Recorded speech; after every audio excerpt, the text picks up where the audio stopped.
نحمده ونستعينه ونعوذ بالله من شرور أنفسنا ومن سيئات أعمالنا أما بعد فأعوذ بالله من الشيطان الرجيم بسم الله الرحمن الرحيم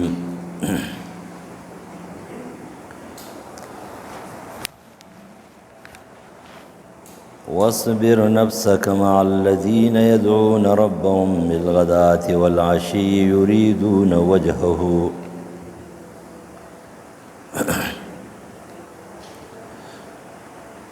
وعن أبي هريرة رضي الله تعالى عنه قال رسول الله صلى الله عليه وسلم من عاد مريضا أو زار أخا له في الله ناداه مناد بأن طبت وطاب ممشاك وتبوأت من الجنة منزلا رواه الترمذي. صبر کا خپل ځان خپل نفس تا کسان سره چې بلی رب خپل سبا او بیگا او غواړي سب د الله رضا. سورۃ کهف آیت نمبر 48. انس ابو هريره رضی الله تعالی عنہ فرمایي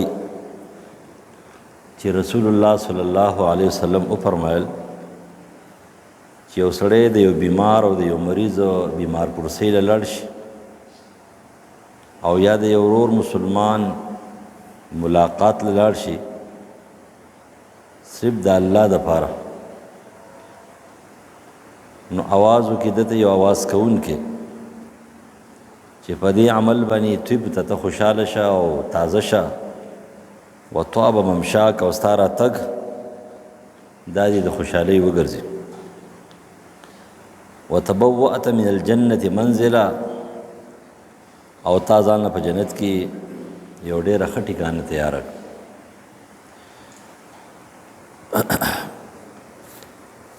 نن د دې خبرې بحث دی چې را د رشتہ دارانو د نیکانو صالحانو خلقو ملاقاتو تلتل نیک صالح ظاهر کی برابری بس دغه نیک صالحي نور الله خبر ده. او یو صحابه یو هغه خلکو چې نبی علیہ السلام د هغې پیشنګویي کړي وو نو هغه عظیم خلکو هغه ټیکو نور باقي چې د شریعت مطابق ژوند تیری جو هغه بس نیک صالح دی. نو د نیکانو صالحانو په مجلس کې او په صحبت کې او د هغوی سره مینه او محبت او د هغوی ملاقات او د هغوی نه دعا مطالبه چې را ماته دعا وکړه دا یو سنت طریقه ده او دا پیغمبرانو هم طریقه وه.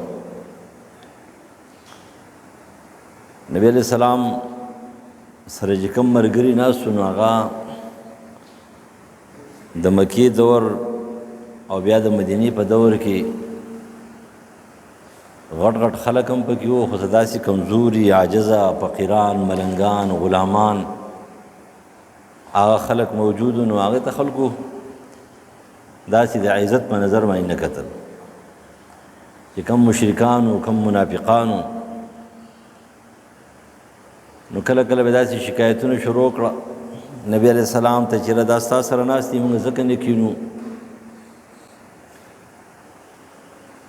نو بعضې وخت کې د نبی علیہ السلام په زړه کې دا خبره به راغله چې که دوی لږ پاسېږو هغوی به راشي اسلام به قبول کړي دا مقصد یې و. خو الله تعالی چې کومه دی د هغوی دا خبره بدي شو چې دوی دا خبره غلطه ده دوی چې په کومې انداز باندې راځي دا انداز غلط دی دا تکبر دی غرور دی او الله تعالی ته چا د مسلمانۍ څه ضرورت دی نه د چا د ایمان نه د چا د مسلمانۍ چې الله ته ضرورت نشته دی محتاج خو مونږ یو ټول خلک کافر شي هم د الله تعالی په حکومت کې کمی نه راشي او که ټول خلک مسلمانان شي او د الله تعالی په حکومت کې زیاتې نه راځي محتاج مونږ یو. نو نبی علیہ السلام ته زورونه ورکړه شو چې واصبر نفسك مع الذين يدعون ربهم بالغداة والعشي دې خلقو سره کېنه پرېږده دغه خلک چې دا کومه خلک په نشه کې دي او هغه د دې خلکو سره نشي کېناستی. د دې وجې نه کتاب العلم کې امام بخاري یو باب قایم کړی دی چې د علم د حصول لپاره ټایم وخت.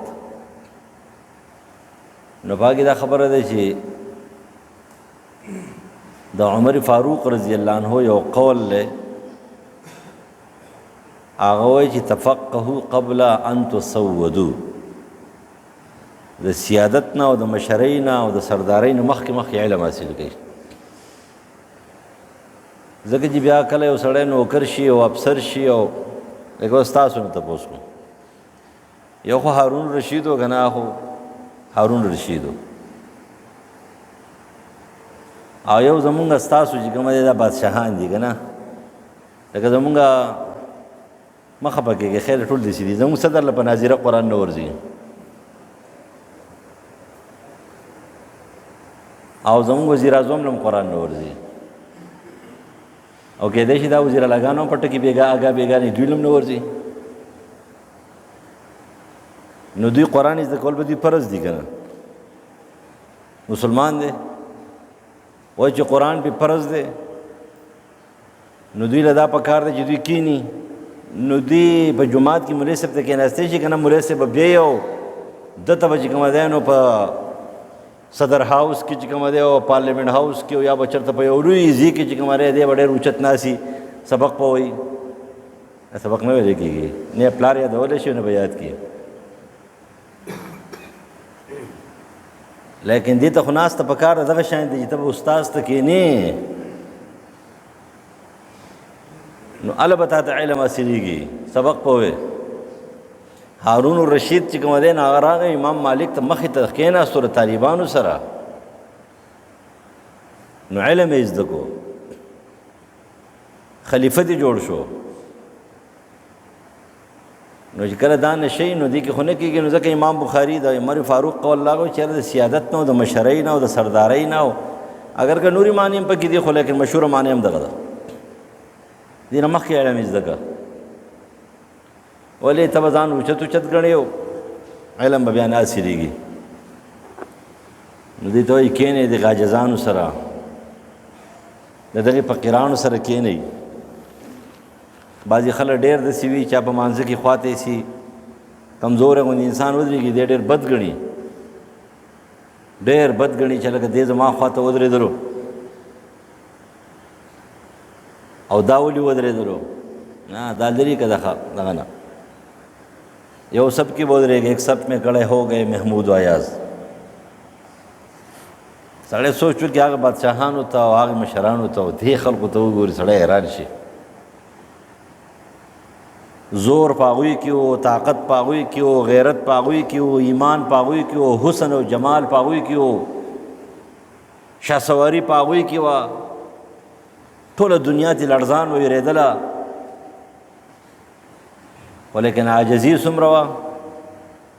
په خاورو کې ناست، پخپله په خاورو کې ناست.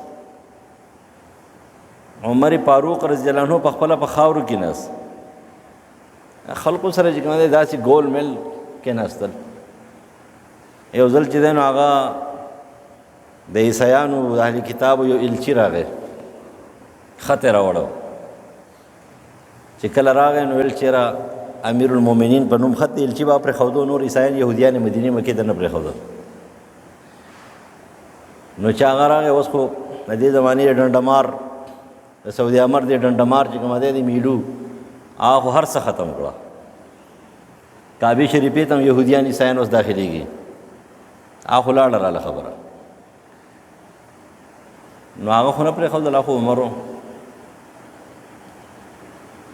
نو ملاقات دپاره چې دی ورتلو چېرې زه ورله خط ورکوم، نو چې اوس خو غرمه ده او هغه قیلوله کوي. نو ورته چې کوم دي د هغه دا خیال راغی چې دا خو امیر المؤمنین عمر فاروق دی،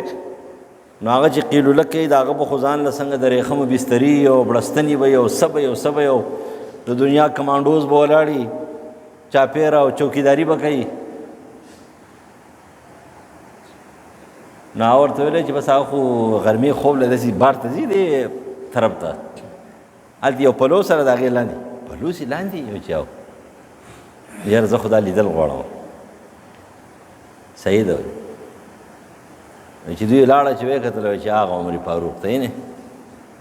دا په دې خاورو کې چې دا پروت دی د ګټه سر ته ایښودې ده او اوده دی او دا 40 ټوکړې په دې جامو کې لګېدل دی که نه دغه عمر فاروق دی او دا ټوله دنیا تی په لړزان کې ده یهود تیریږي عیسیان تیریږي منافقان تیریږي شیطان تی ابلیس تیریږي ابلیس یې خواله نه شو راتلی ابلیس تی تښتېدو وسوسې ورته هم نه شوه کولی دومره ایرولی و ویلی چې هغه دغه دی حیران دریان شو ورته دا ناشنا عجیبه غوندې امیر المؤمنین دا ولي څه وجه وبکې کم یو طاقت وبکې ایمان طاقت وبکې څوک چې د الله نه یېرېږي هېڅ چا نه یېرېږي او چې د الله نه نه یېرېږي نو د هر چا نه یېرېږي الله ته د دې نیکانو خلقو دغه خلقو دغه عظیم خلقو د دې وجې نه كان واصبر نفسك مع الذين يدعون ربهم بالغداة والعشي يريدون وجهه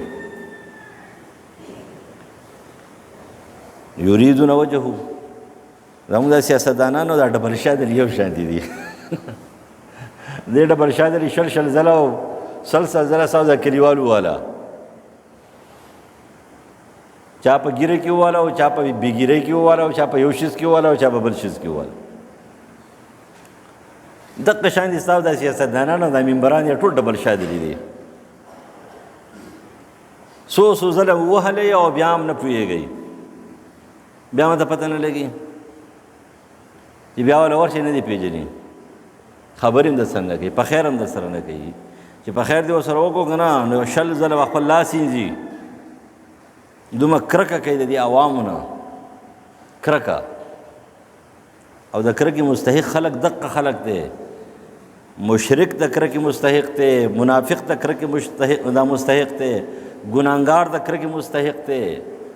غداری وطن او غداری اسلام او غداری عوام چې کوم دی دا چې کوم دی نو مستحق دی بې غیرت او د اوس چې کوم دی د کرکې مستحق دی مستحقین دغه دي دلته ورته وایي چې دې خلکو سره کېنه انس زوی د مالک رضی الله عنه فرمایي صحیح مسلم حدیث دی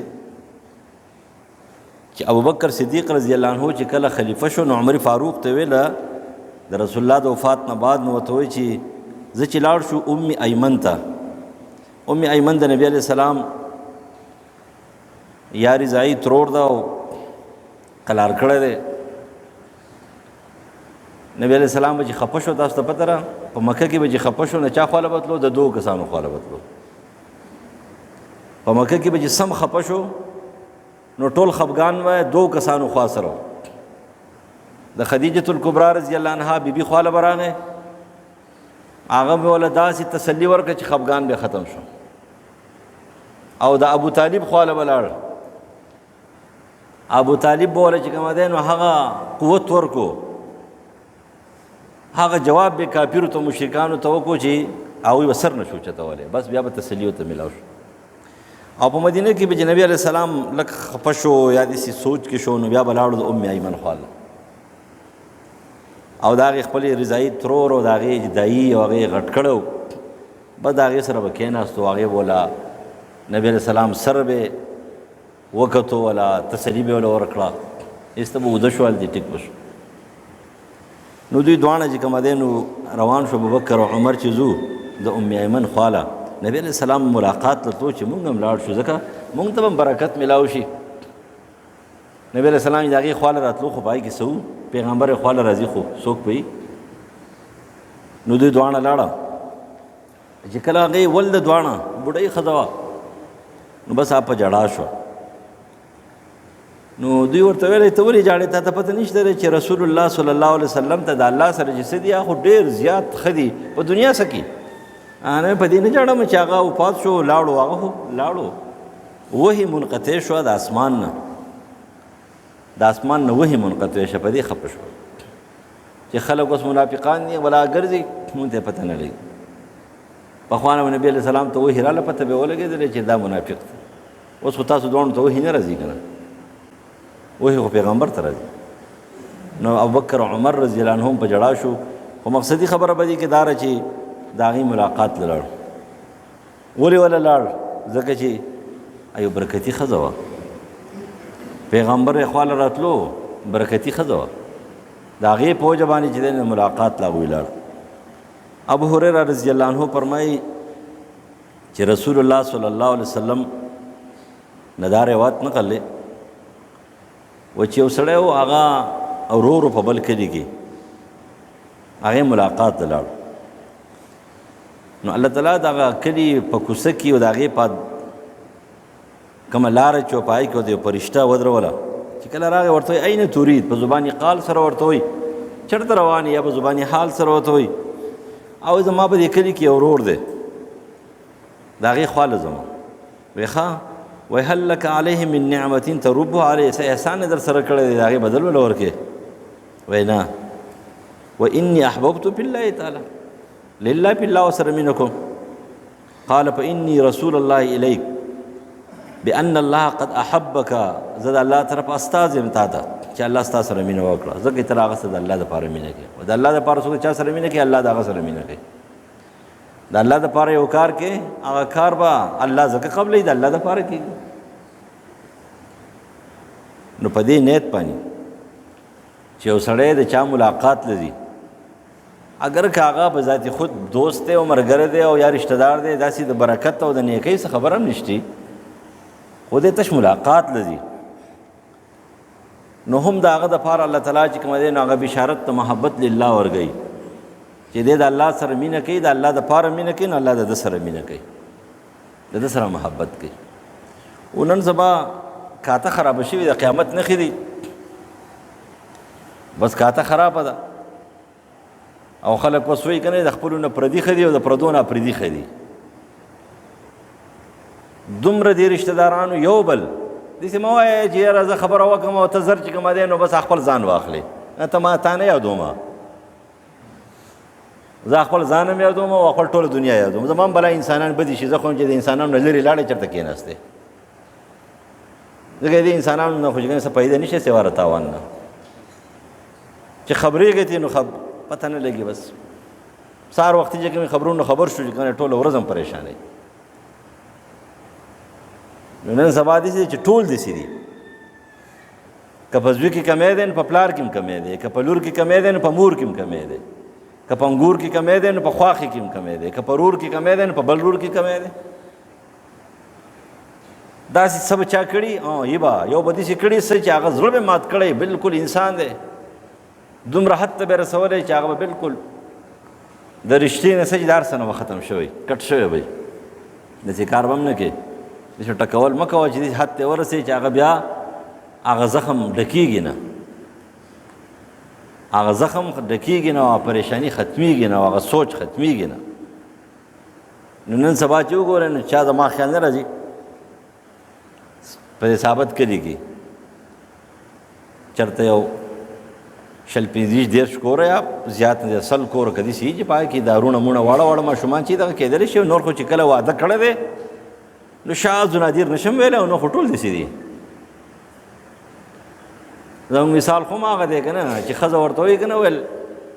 دا یې کړي، نو بیا زموږ مثال هغه دی چې وایي سپي در نه غوږ ویوړو دی په سپي پسې منډې وایي، غوږ نه ګوري خپل. نو چې ښځې ورته کڼه وسوسوله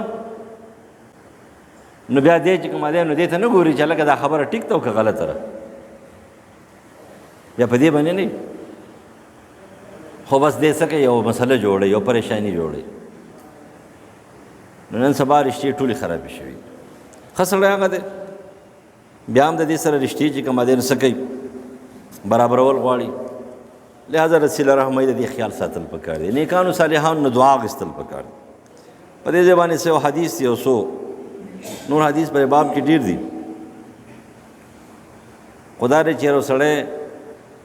د نیکانو خلقو غټو خلقو دپاره چې کومه دی نو دا ځي نو د دغې خلقو په باره کې مینه ورسره کوي، د نیکانو سره الله د ده سره مینه کوي. دا د انس ابن مالک حدیث دی، صحیح بخاري او مسلم متفقون علیه. یو بانډچی راغی نبی علیہ السلام ته وایي مته الساعة، قیامت به کړی. نبی علیہ السلام ته فرمایي ما اعددت لها، تا څه تیاري کړله د قیامت لپاره؟ ته قیامت ته پوښتنه کوې څومره تیاري دې کړله؟ دی ورته وایي چې تیاریانې خو دومره سمې نه دي کړي. وقال حب الله ورسوله، د الله او د رسول سره مې ډېر زیات مینه ده. نبی علیہ السلام ویل ښه د الله او د رسول سره دې ډېره مینه ده. ویل چې نو بیا خو که ستا دا مینه حقیقي وي نو انت مع من احببت، ته به د هغه چا سره یې د هغه سره ته مینه کې. و سوچ وکړې په خپله باندې مینه دې ته نه ویلی کېږي چې دا پرې خو یاره زما خو په زړه کې مینه د چا سره ده سره پیسې چاله ورکړې سید جلال الله. مینه یې د جومات سره ده او پیسې خرج کړې په مندر باندې، دا مینه نه ده. مینه یې د نیکانو سره ده، پیسې خرج کړې فاسقانو فاجرانو باندې، دا مینه نه ده. مینه کې د یو څه او کامیابۍ بل سړی، دا کومه مینه ده؟ مینه داره چې ستا جان مال تن هر شی عزت ابرو دا د هغه نه قرباني، دا بیا مینه. او چې دا نه وي نو دا بیا پالتو مینه ده.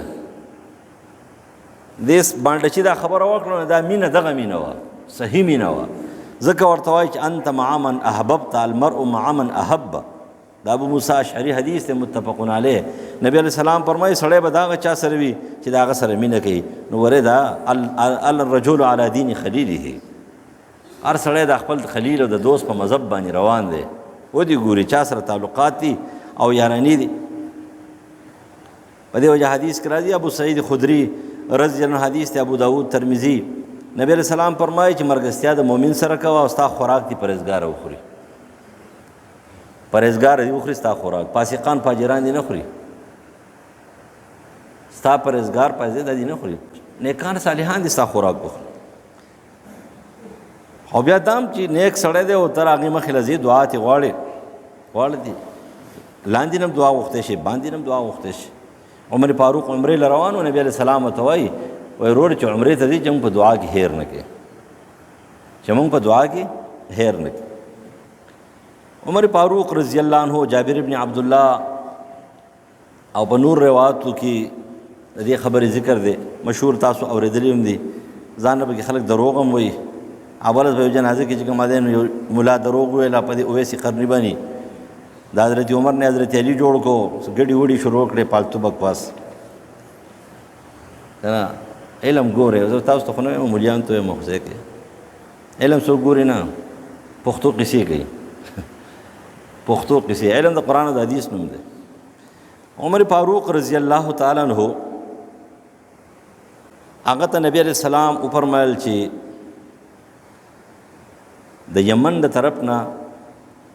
د قرن د علاقې نه به یو بزرګ یو ولی الله راځي او د هغې نښه دا ده چې پلار یې مړ دی، مور یې ژوندی ده او د مور ډېر تابعدار دی. دا نوې قصې پکې نشته دی چې یاره حج تی پاتې شو، د نبي علیه السلام ملاقات تی پاتې شو د مور په وجه. دا صحابیت څوک په دې پرېږدي؟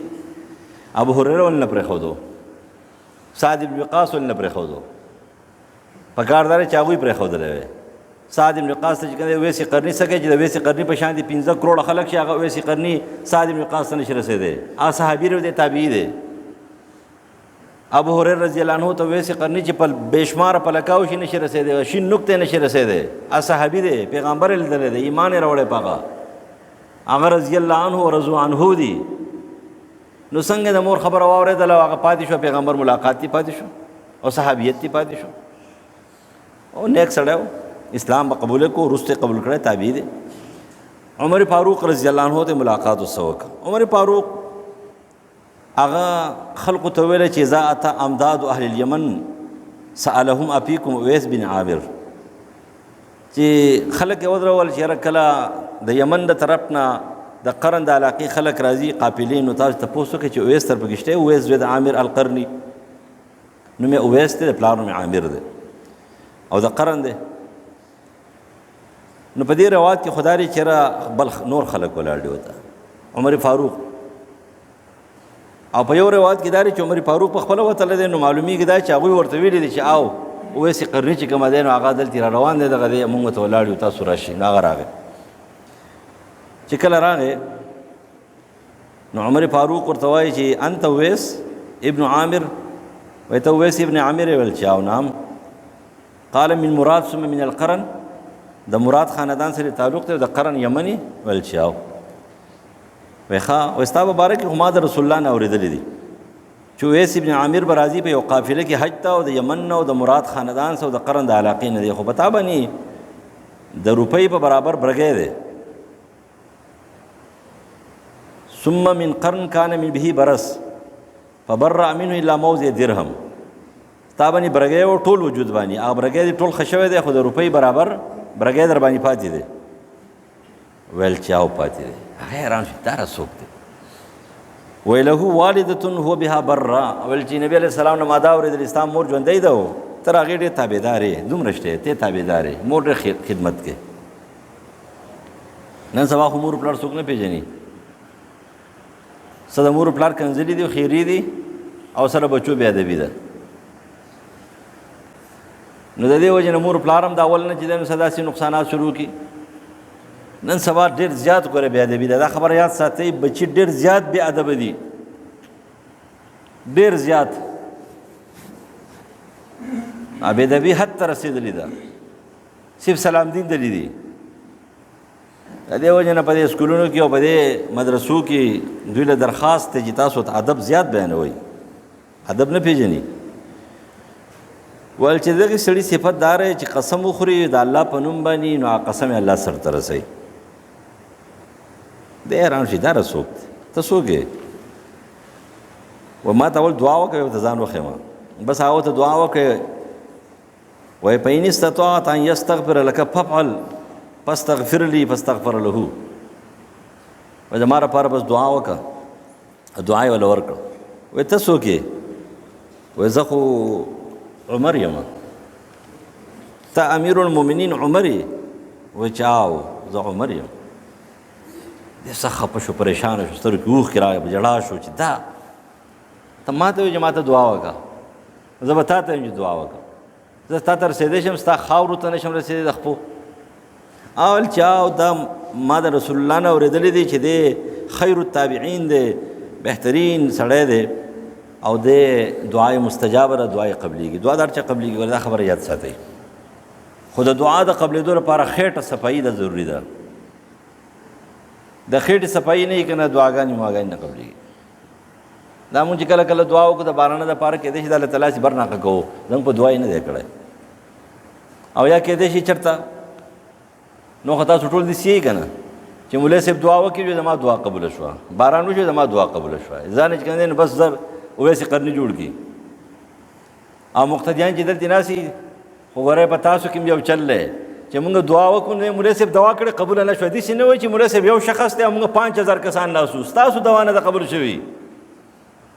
تاسو 15000 کسان وایي او مولوی صاحب یو کسو نو دې ضرور وایي مولوی صاحب دعا قبوله نه شوه لکه مولوی صاحب غریب مجرم کې وایي دی ګناهګار دی ځان ته ګناهګار بیا نه وایي پته نه لګي دې قصې نه به کله خلاصېږو دا څه قصه ده د مولوی صاحب دپاره ځان زندګي ده بس چې دی به داسې زندګي تېروي چې بلکل او بیا داسې خلک اوس نن سبا راغلي دي د مولوی صاحب زندګي تباه کړه مستحبات یې فرض کړي دي یو ځل به یو ځای کې ناست و یو سړي پیاله اوچته کړې په ګس داسې بسکټ اوچت کړو ما څه چل وشو په خپله سودخور و په خپله غټ غل او سودخور و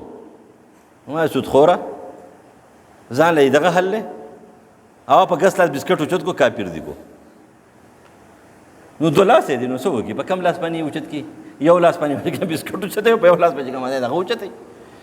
پیاله اوچتی او په خپله ته څه کې غټ کار کې غټه ګناه کې نو د دې بعضې خلکو د لاسه بس په دې ملجانو غریبانانو مستحبات فرض دي قسم دی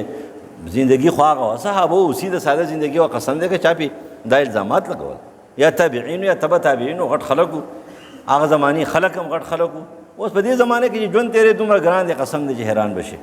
مولوی صاحب خړې جامې واغوستې مولوی صاحب تورې جامې واغوستې مولوی صاحب سپړې شنې پخپو کړې سرې پخپو کړې دای پخپو کړې هغې پخپو کړې او ځان لا ته مسلمان یې چې او هغه مسلمان دی و د هغه دپاره خو بل څه شی نشته یو کوم قانون ستا دپاره دی قانون د هغه دپاره دی ته قانون نه باغي او هغه د قانون مطابق ژوند تېروې خو بس ستا په زړه باندې نه جوړېږي څوک په زړه یې نه جوړېږي چې لکه مولوی صاحب چې کومه دی نو هغه لکه زموږ بار بار زموږ یو شاګرد هغه جماعت کې امام راغله خندل مال ولې موټر سایکل ځان واخص یو مقتدی دلې مې دی راته ویل چې اړه بنده مال چوری و چې زما وستا یو شان موټر سایکل شونه زه تعالی اړه در کوم ما ته چې سیدا ما استا دلنه ځاخله ممنه ته مال راکې نه نو خبرم دارا دا خبرې ډېرې ګرانې شوې دي خېټه پاکول غواړي ستا دوا به هم قبلېږي او د ده به هم قبلېږي او د ده به هم قبلېږي نبي علیه السلام سعد رضی الله عنه ته ویل اطیب مطعمک کن مستجاب الدعوه خپله خېټه دې پاکه که نو بیا د دعاګانې کوي بیا به قبلېږي او چې خېټه نه پاکې او خانه بس ته ظاهري شکل دې پاک کړی دی او دا اوږدې اوږدې دواګانې کوي او دا پوکي کوي او کله بعضې پکې دا کښېني چې دلته څوک تقریر کوي نو هغه په ځان باندې څه خړه غوندې راولي زموږ پاکوس جومات کې یو دی په ځان خړه راولي کله ورپېږي او کله غوړقېږي لکه څه چل وشو ولې خېټه دې خرابه ده ولې رپېږي یخني ده ګرمي ده څه چل دی په ځان باندې خړې مه راولئ صحابو په ځان خړې نه راوستې تابعین په ځان خړې نه راوستې عمل یې کوو حقیقي خوف او یره داره چې تا بې اختیاره بیا د سترګو نه اوښکې بهیږي ستا د سترګو نه اوښکې بهیږي په خپل ګناه باندې خفې په خپل تقصیراتو خفې په خپل ظلمونو خفې توبه وباسې او معافي کې او حق ادا کې دې ته ویلی کېږي داسې صرف پېدو ته نه ویلی کېږي ځان ورپې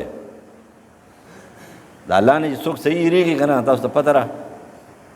هغه خلک جاړي ستا به مخکې نه جاړي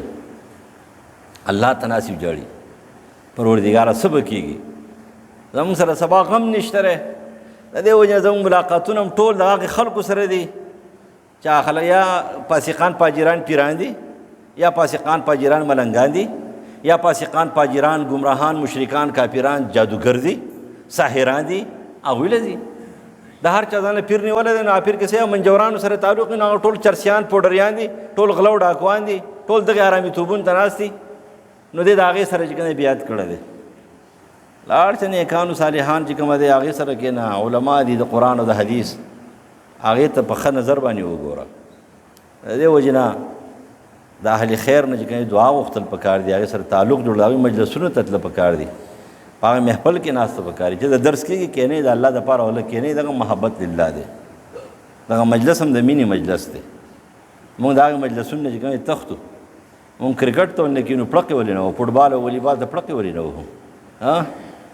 ټوله شپه او ټوله ورځ چې کومه دی تاش او تورب ولې نه کوو هغې ته ولې پړقې نه وو ټوله شپه او ورځ چې کومه دی د موبایل نه ولې نه خلاصېږو ټوله زندګي تباه کړه د خلکو هر څه وله ختم سوچونه وله ختم کړه